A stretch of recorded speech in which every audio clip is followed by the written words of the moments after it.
America के राष्ट्रपति Donald Trump ने बुधवार को यूक्रेन के अपने समकक्ष वोलोदिमीर ज़ेलेंस्की को बड़ा सुझाव दिया। ट्रंप ने कहा कि अमेरिका को यूक्रेन के अहम ऊर्जा संयंत्रों की सुरक्षा सुनिश्चित करने के लिए उनका स्वामित्व अपने हाथ में ले लेना चाहिए। रूस यूक्रेन में युद्ध विराम की कोशिशों के बीच ट्रंप ने कहा कि उन्होंने बुधवार सुबह ज़ेलेंस्की से करीब 1 घंटा वार्ता की। इससे एक दिन पहले ही ट्रंप ने रूस के राष्ट्रपति व्लादिमीर पुतिन से चर्चा की थी। ट्रंप ने कहा कि उन्होंने रूस और यूक्रेन के अनुरोधों और ज़रूरतों के अनुसार बातचीत की, क्योंकि वो दोनों देशों के बीच युद्ध विराम समझौता चाहते हैं। ट्रंप ने कहा, हम पूरी तरह से सही रास्ते पर हैं। ट्रंप ने ज़ेलेंस्की से कहा कि अमेरिका ऊर्जा क्षेत्र में अपनी विशेषज्ञता के चलते संयंत्रों को चलाने में बहुत मददगार हो सकता है।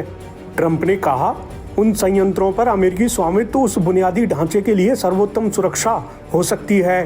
ट्रंप ने मंगलवार को पुतिन से यूक्रेन के साथ संभावित आंशिक युद्ध विराम के बारे में बात की।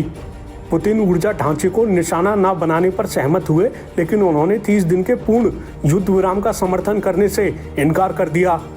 ज़ेलेंस्की ने ट्रंप के साथ बातचीत से पहले बुधवार को कहा कि पुतिन का संकल्प वास्तविकता से बहुत अलग है, क्योंकि रात भर पूरे देश में ड्रोन हमले हुए हैं। ज़ेलेंस्की ने कहा, यहाँ तक कि कल रात भी पुतिन की ट्रंप के साथ बातचीत के बाद, जब पुतिन ने कहा कि वो कथित तौर पर यूक्रेनी ऊर्जा ढांचों पर हमले रोकने के आदेश दे रहे हैं, तो भी रात में 150 ड्रोन हमले किए गए और इस दौरान ऊर्जा संयंत्रों को निशाना बनाया गया।